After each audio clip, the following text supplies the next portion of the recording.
Well, now you guys are here with me, Josh Thomson. I got a lot of feedback after the Chimaev performance this last weekend, and not all of it was good. No surprise, to be honest. No surprise, to be honest. But look, ultimately it comes down to this. I think he's a fantastic fighter. I think he's extremely talented. He's a young fighter. He still has a lot to learn. There's so many different ways I can go into this. But let's be honest. Let's talk about his fight with Gilbert Burns. When I said he didn't have a fight IQ, and someone said to me, it's hard to say he doesn't have fight IQ, given the fact that there's been several fights where he has absorbed no strikes. What you guys are doing is you guys are basically trying to compare his athleticism, his ability to people that are not on his level. That's not fair. That's like if I fought Podcast Dave, there'd be no strikes landed. That's the reality of this situation is the level is just not the same. I am a lot better of a fighter than Podcast Dave. That's just how the facts go. And no difference when Chimaev steps in there. He is extremely talented. He's got hundreds of Sambo fights. There's no doubt about that. And after being a teammate of Khabib and Islam and all the other guys that train Sambo for their whole lives, they have 200 to 300 Sambo matches, which is basically the same as MMA. It's very similar. There's the wrestling, there's the submissions, there is the kickboxing, there's the boxing, all of those things involved with the throws, everything that you use in MMA, they have been using in Sambo for years, for decades. That being said, Chimaev has a lot of growth to do. I'm not here to say that he's not a talented fighter. I think he's one of the most talented fighters that they have on the roster, if not the most talented. My direct conversation or my direct comments in terms of his fight IQ is he comes out and he fights really aggressive. I want you guys to go back and I'm going to correlate him with another fighter. Another fighter is Michael Chandler. Extremely talented, really good wrestler, got big power in his hands, can take a shot, can deliver a shot. All of those things. Extremely talented, one of the most talented fighters probably ever to walk in the 155-pound division. But the fight IQ is not there. What I mean is they fight at a pace so fast, as if like they are schoolyard fighters. They're someone that they are super aggressive the whole time until eventually the adrenaline dump hits them. No different than when he fought Gilbert Burns. He came out, was putting it on Gilbert, was having some good shots, some good combinations, was pushing Gilbert back, and guess what? Got himself extremely tired. Gilbert started to put it on him. Gilbert landed some clean, hard shots, sat him to a knee, put him through hell. Had that fight been 5 rounds, the only thing that maybe would have changed is Gilbert was just as exhausted as Khamzat. My point is, in a fight IQ, when I'm talking about this, he's going to have to learn to deal with fighters that are used to going those hard 5 rounds multiple times.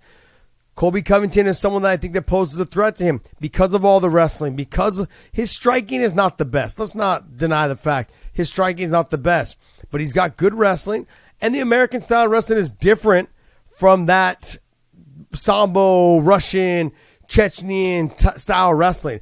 Colby's going to have some hard times with him, I get it, but the style of wrestling in which he possesses and the style of wrestling in which Kamaru Usman possesses, that's going to pose some problems. But all of this is a moot point anyways, you guys. You have to make weight. Fight IQ is the least of the worries right now. You can never become the champion at 170 if you can't make the weight. So this discussion has nothing to do with anything further than you need to handle yourself like a professional. You need to make the weight. And I had a bunch of comments saying, hey, guess what? Khabib missed weight. Khabib missed weight. So-and-so missed weight. I didn't hear you ragging on them. Well, let me be honest, you guys. The reality is Khabib never missed weight by 7.5 pounds. In reality, in title fights, never missed it by 8.5 pounds, which is what Chimaev missed this weight by. Now, I'm not here to rag on Chimaev. I'm simply saying, are you wasting everyone's time fighting at 170 or pretending to fight at 170? I know you made the weight for Gilbert Burns.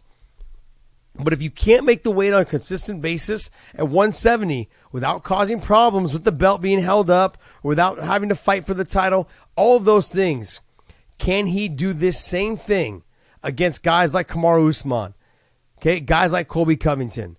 If you can't make the weight, what is to stop those guys from saying, I don't want to fight you. I'm good. I'm not going to take a fight with a guy who is dangerous. but 8 pounds or 5 pounds or 4 pounds overweight. That's when I talk about, sure, you've never absorbed shots in several of your fights. You haven't taken one shot. I get that, but you are a lot more talented fighter than the fighters that you fought where you didn't absorb any shots, not one shot. That you should not correlate the two things. Chase Hooper had came out and said something about that. I'm being honest. Chase, you're trying to compare people that are not on his level of him not taking shots and saying that's fight IQ. That's not the reality of it. Fight IQ is when you have to possess that fight IQ in situations that you are in during a fight. Now, he can wrestle, there's no doubt. He can strike, there's no doubt. But we saw in the Gilbert Burns fight, he sometimes does not fight smart. And that is from being young. That's it. He will develop and he will progress as time goes on. And I think the sky is the limit for him. I think he's got growth to happen. But let's not rush him too much to the title yet. When you're missing weight by 8.5 pounds, when you have to make the title weight. The title weight is 170 on the dot or below. There you go. I mean, that's kind of where I'm at with the Chimaev situation. There's a lot to be had. If you want to talk about the comparisons with Islam and Khabib and how he relates to them, they are completely different fighters. If you guys click on my other video in the MMA math, it doesn't add up. Okay? Chimaev is explosive, fights reckless and careless sometimes. Khabib and Islam are not that way. They don't fight that way. Khabib will sometimes put his hands down, come forward. He throws big shots, but everything leads him to his takedown and what he does well. Islam is a different fighter. He's good on the feet, good on the ground, super strong, but does not fight reckless and careless at all. He always fights conservative and stays within his realm. They are not to be compared. They're completely different fighters. They're completely different personalities. They're nowhere the same. That's how I wrap this up.